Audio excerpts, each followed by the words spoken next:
Buenas noches, muy buenas noches. Bienvenidos a Conversando con Humberto. Continuamos con nuestra serie acerca del Evangelio en el Santuario. Y hoy vamos a progresar, vamos a avanzar en el proceso de ver, de acercarnos. Maribel Cadet, muy buenas noches, mi querida hermana.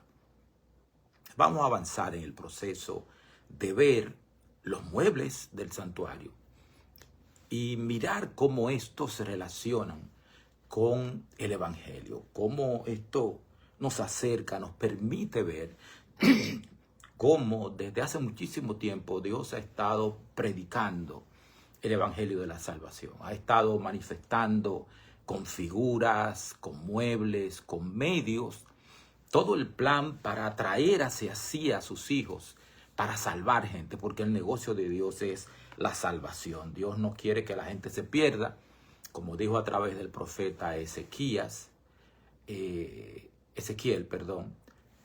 sino que todos procedamos al arrepentimiento y a la salvación y a la comunión con Él.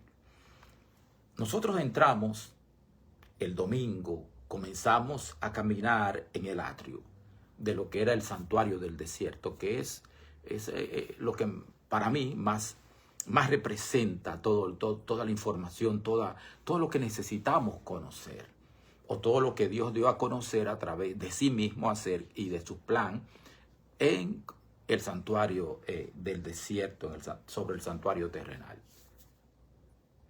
Pero antes de eso, usted va a permitir orar.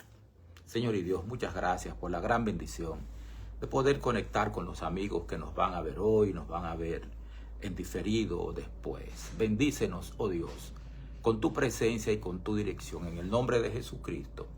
Amén. Bien, ¿cómo lo vemos? ¿Cómo es esto?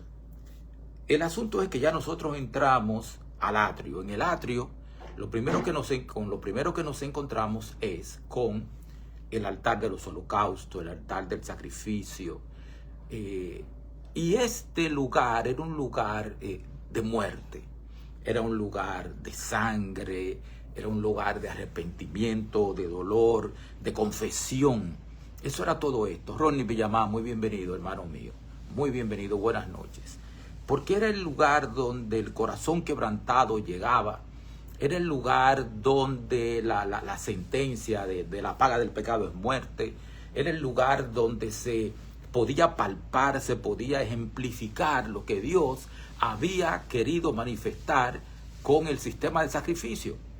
La paga del pecado es muerte.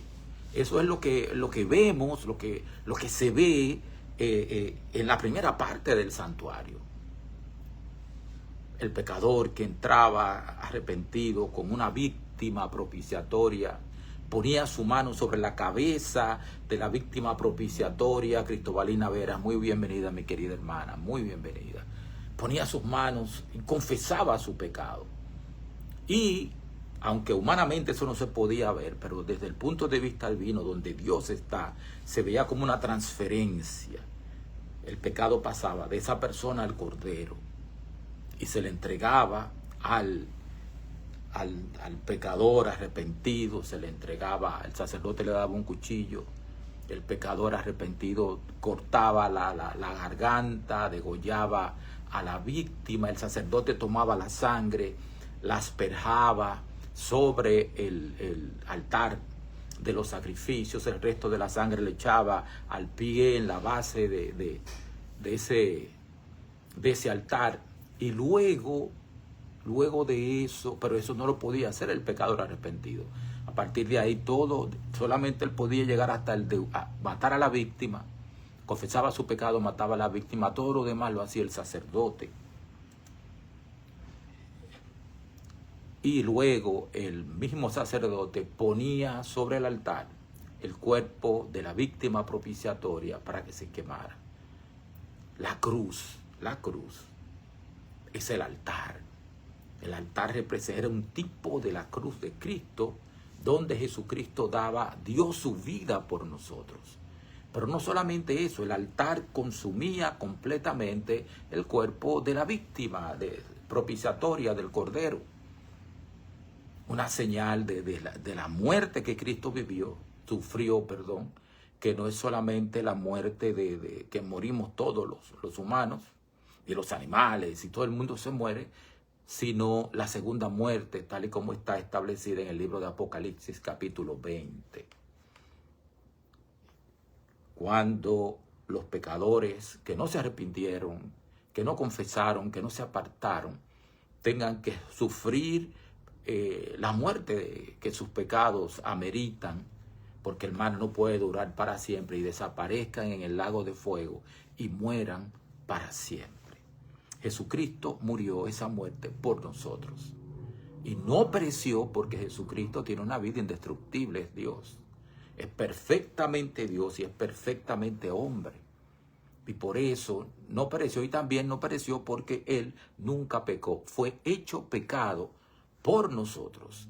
En Isaías capítulo 53, versículos 6, 7, dice que todos nosotros nos descarriamos como ovejas, mas Jehová cargó en Él el pecado de todos nosotros.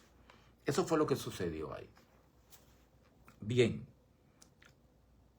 luego de ese escenario de muerte, de sangre, de dolor, de arrepentimiento, nosotros seguimos caminando dentro del atrio en línea recta y nos encontramos con el lavacro. El lavacro, como vimos ayer, era la fuente de bronce donde había agua para que el sacerdote se limpiara antes de oficiar, antes de trabajar en el altar, antes de proceder al lugar santo. El sacerdote tenía que lavarse las manos, tenía que lavarse los pies. El proceso de la santificación, la justificación, el perdón se obtenía en el altar, en la cruz.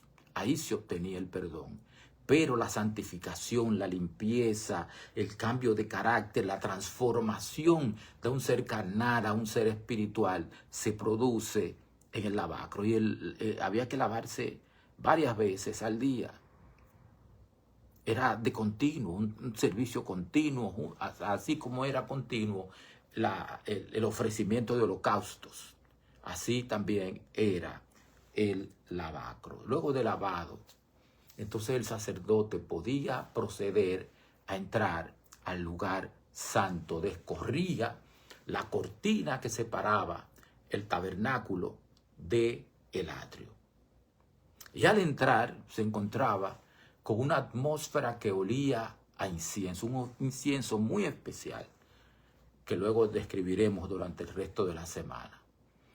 Y la única iluminación que había dentro del lugar santo era la iluminación que daba el candelabro de oro. Un candelabro que Dios había establecido para que iluminara, porque ahí no entraba luz de ningún lado, no había ventanas, no había rendijas, no había nada. La luz entraba. La luz que había era la luz del candelabro. Abrían la puerta, corrían la cortina y sí entraba luz de fuera, pero la cortina se cerraba. Y entonces la única luz que le quedaba al sacerdote para oficiar, para ver lo que estaba haciendo, era la luz que producía el candelabro que estaba a mano izquierda. Alguien podía decir, pero ¿por qué no había otra luz? Buenas noches, Mirta. Dios había establecido esa luz, y esa luz tiene un significado muy especial. Ciertamente que las brasas del altar del incienso podían emitir alguna luz, pero no era la luz suficiente para ministrar. Entonces, el candelabro, su función era iluminar. Solo el candelabro fue diseñado, colocado e encendido para iluminar el lugar santo y el lugar santísimo. Esa era su función, mostrar los beneficios, hacer que podamos hacer uso de todos los beneficios que el plan de salvación provee. El altar nos perdonó, el lavacro nos limpió. Esos son dones inmensos, grandes, suficientes para salvarnos. Pero Dios no diseñó el santuario para detenerse ni en el perdón ni en la santificación. Hay más que dar. Hay mucha más abundancia de beneficios, de bienes para el alma arrepentida, porque el perdón resuelve la culpa, pero no ilumina el camino de regreso a Dios. La limpieza resuelve la contaminación, pero no da claridad para caminar en el camino. La justificación nos pone de pie delante de Dios, pero la justificación no nos dice dónde mirar. No nos dice cuál es el camino. La santificación nos prepara para servir, pero no nos muestra qué hacer a continuación. No nos indica qué hacer a continuación. Norma Marley Villamán, bienvenida. El altar y el lavacro son la puerta de entrada al lugar santo. Son los pasos previos para poder entrar al lugar santo, para poder entrar en una relación más estrecha, más profunda con Dios. Una vez dentro, en ese espacio donde Dios quiere ser encontrado por nosotros, y esto es fundamental, haráme un santuario y habitaré en medio de ustedes. Dios quiere ser encontrado en su santuario. Se necesita algo más en el santuario, se necesita luz, no porque lo anterior haya fallado, no, sino porque Dios siempre tuvo más para darnos de lo que el altar o el lavacro podrían darnos. Estel López, muy bienvenida. Qué honor tenerte por aquí. Qué honor. Entonces, Dios siempre tuvo más para darnos de lo que el altar podía contener. Por eso, cuando Dios ordena el candelabro, no está decorando el santuario, no es un mueble bonito, que lo era. No es un mueble bonito solamente, estaba encendiendo la vida espiritual. El candelabro no era un adorno, era supervivencia, no era estética solamente, era dirección, no era solamente un símbolo bonito, era la única fuente de luz en un espacio donde todo lo demás podía ser sombra. El candelabro era la declaración divina de que la vida espiritual no se puede vivir sin el Espíritu Santo. La vida espiritual no se vive sin el Espíritu Santo. El altar te salva, el lavacro te limpia, pero el candelabro, la luz que emite el candelabro, te guía. El altar resuelve tu pasado y mi pasado. El lavacro resuelve tu interior y mi interior. Pero el candelabro resuelve el camino por donde andamos, porque podemos ver. Como dijo Jesucristo en el Evangelio según San Juan, capítulo 16, que el Espíritu Santo nos iba a guiar a toda verdad. A toda verdad. Y también que nos convencería de pecado, de justicia y de juicio. Y cuando uno mira el candelabro, descubre que el candelabro no era una lámpara cualquiera, la menorá, como le dicen los judíos, es un árbol. Es un árbol de oro puro, forjado a martillo, con ramas, botones, flores y copas. Un árbol que arde sin consumirse. Un eco de Moisés en Horeb, cuando vio el arbusto que ardía sin quemarse. Un árbol encendido en medio de un cuarto sin ventana. Un árbol que no depende del viento, ni del sol, ni de la luna. Un árbol que solo necesita aceite. Y el aceite es un símbolo del Espíritu Santo. Aceite puro, aceite santo, aceite de oliva, machacadas, olivas machacadas, como dicen, primer prensado, en frío. De eso estamos hablando. Una luz que ilumina la misión, que ilumina el espacio, que ilumina el lugar, alumbra también el corazón.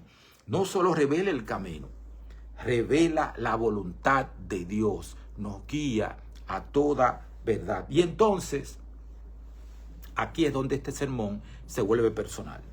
Porque sin esa luz el sacerdote no podía ver la mesa con los panes de la proposición. Sin esa luz no podía ver el incienso. No podía ver el velo, no podía ministrar, no podía avanzar en su trabajo dentro del santuario, dentro del lugar santo. No podía. No tenía cómo, no podía, podía entrar, pero sin el candelabro, el lugar santo era un cuarto oscuro, lleno de cosas santas que no se podían ver.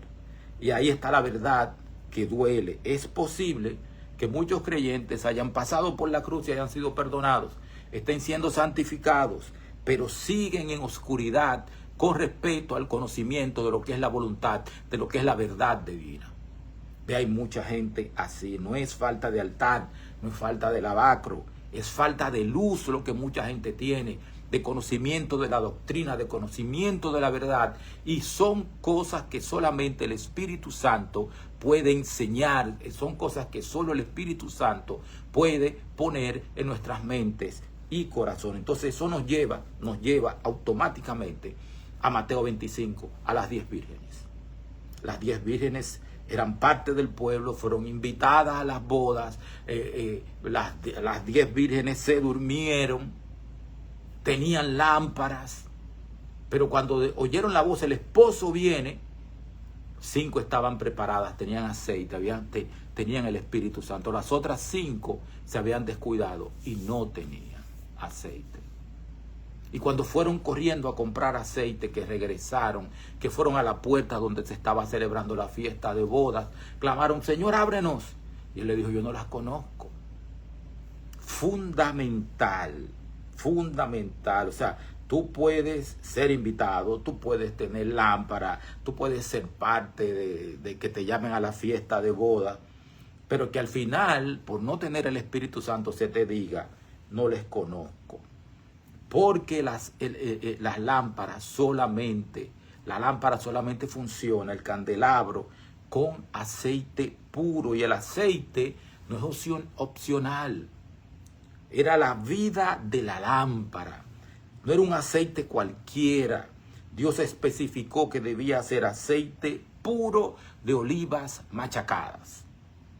Puro de olivas machacadas. El primer prensado, extraído a golpe por golpe, sin sedimentos, sin ninguna impureza. Y ya eso es teología. Puro, sin sedimentos, sin ninguna impureza. El aceite más puro viene del olivo más golpeado. Y hay una línea directa entre esa imagen y la cruz. El Espíritu es dado porque Cristo fue partido, quebrado. No que se le partieron su cuerpo, no, sino que murió golpeado. Por eso el Señor entonces está en posición de darnos el Espíritu Santo. No hay aceite sin Gólgota. No hay Espíritu Santo sin la muerte y resurrección de Jesucristo. No hay aceite de oliva puro sin el olivo machacado. Pero además, el aceite debía reponerse continuamente. Era parte del continuo, de todo lo que se hacía de continuo en el santuario. Cada mañana y cada tarde, porque se consumía en el acto mismo de dar luz. Si se fijan, el sacrificio en el altar era continuo, lavarse en el lavacro era continuo y alimentar la lámpara con aceite era continuo. Y aquí les voy a explicar algo. Usted puede tomar una mecha y encenderla. Usted puede hacer eso y le va a dar luz por 2 o 3 minutos hasta que la mecha se consuma. Pero no es lo mismo que usted coja una mecha y la ponga en algo que contenga aceite. Cuando usted pone la mecha en algo que contiene aceite, entonces eso va a arder mientras haya aceite.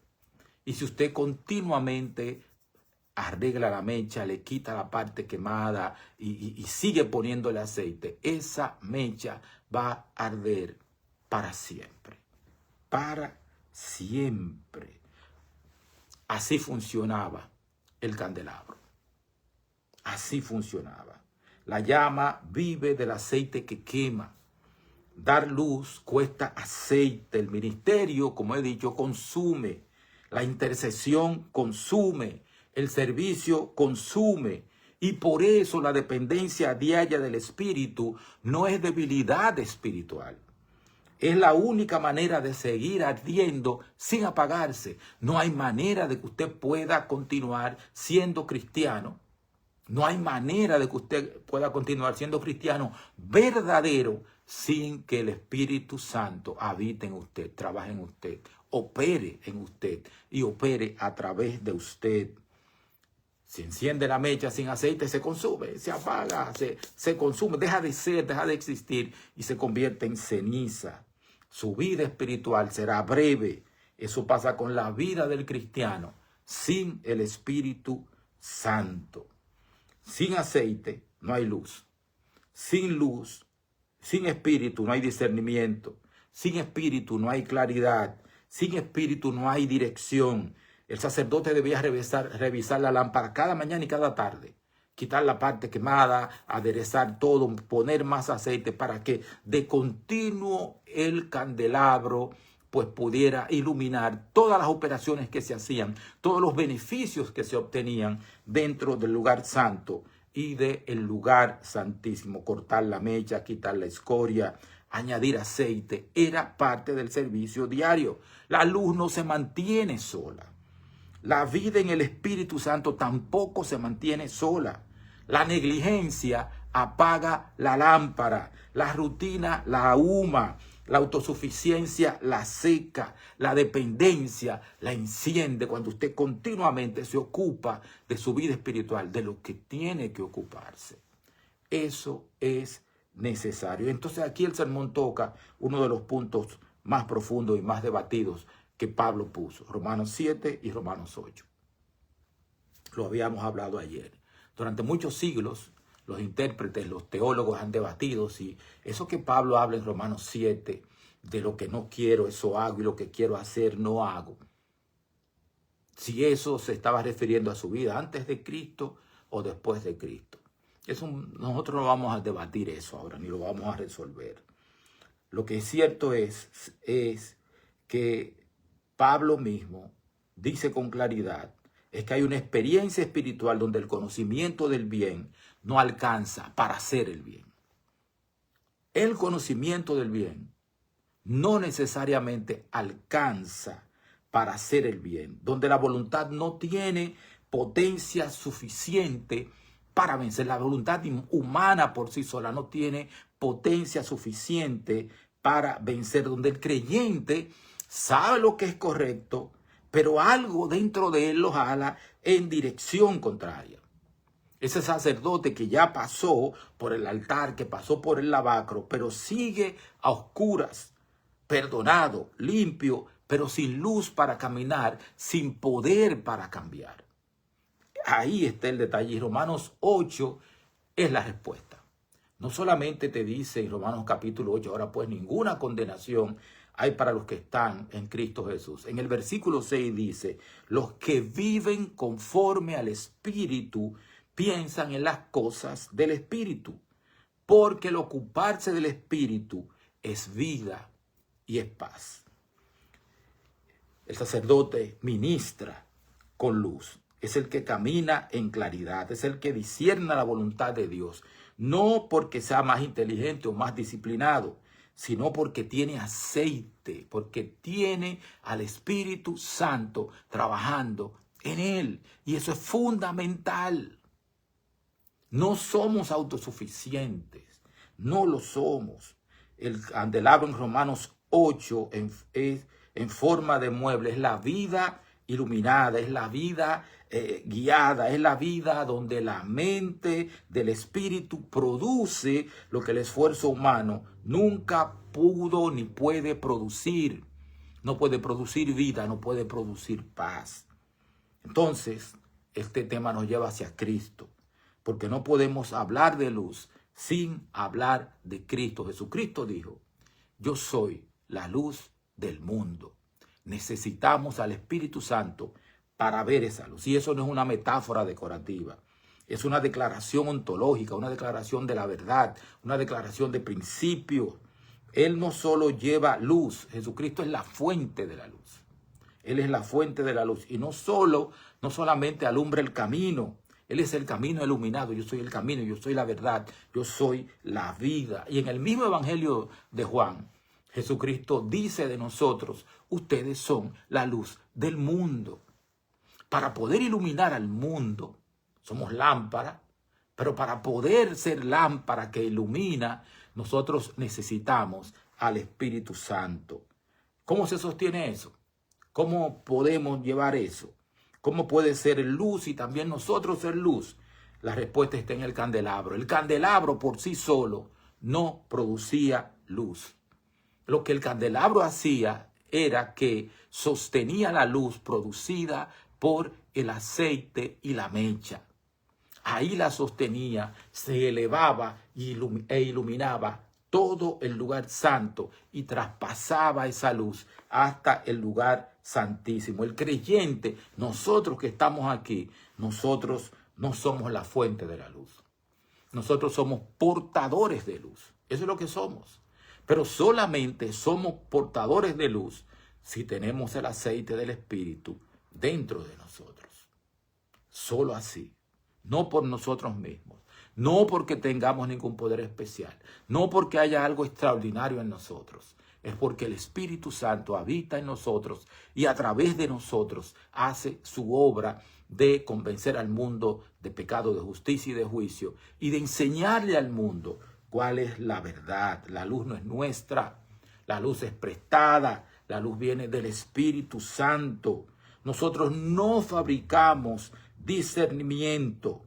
Nosotros vivimos el discernimiento y lo predicamos por el Espíritu. La dirección no es nuestra, es revelada.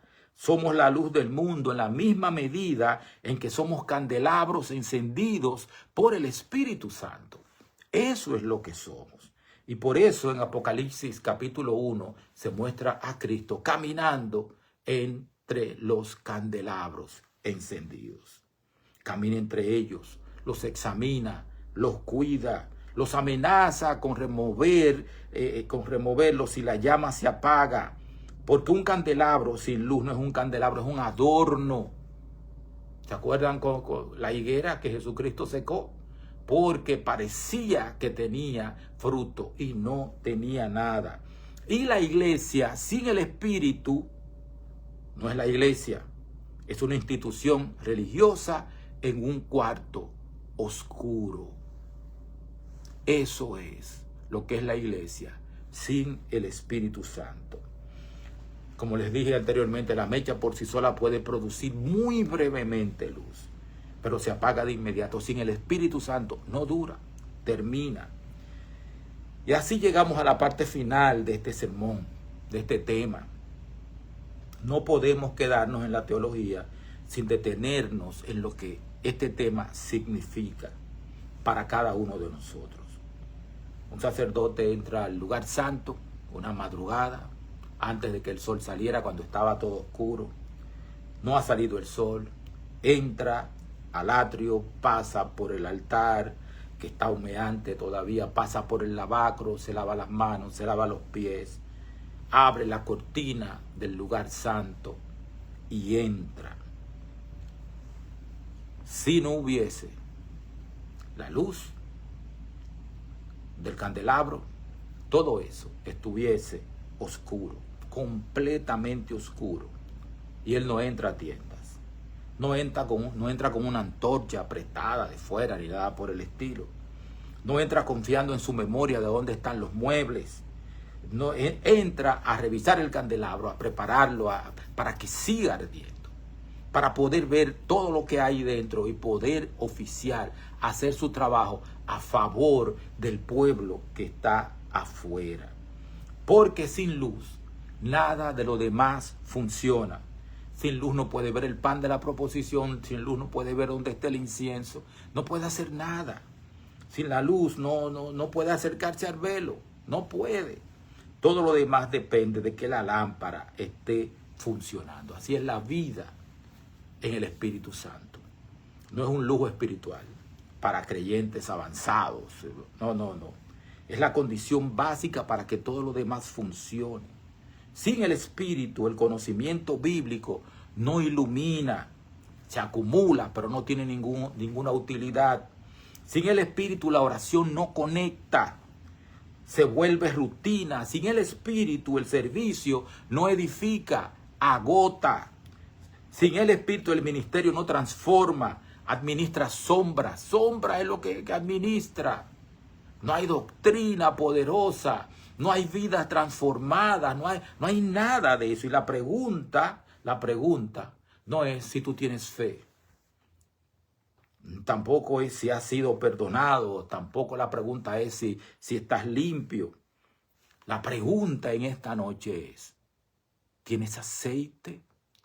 El Espíritu Santo está obrando en ti, trabaja en ti. Porque donde hay aceite hay luz, donde hay espíritu hay claridad, donde hay candelabro encendido, hay camino, hay verdad y hay vida. Y donde hay luz, las tinieblas no tienen la última palabra, porque las tinieblas no pueden apagar la luz. No pueden, porque esa luz está sostenida con el poder del Espíritu Santo. Señor y Dios, que el Espíritu Santo no se vaya de nosotros. Como clamó David en el Salmo 51, no apartes de mí tu Santo Espíritu. Sigue trabajando en nosotros, conviértenos en el nombre y por los méritos de Jesucristo. Amén. Pasen buenas noches, que Dios les bendiga.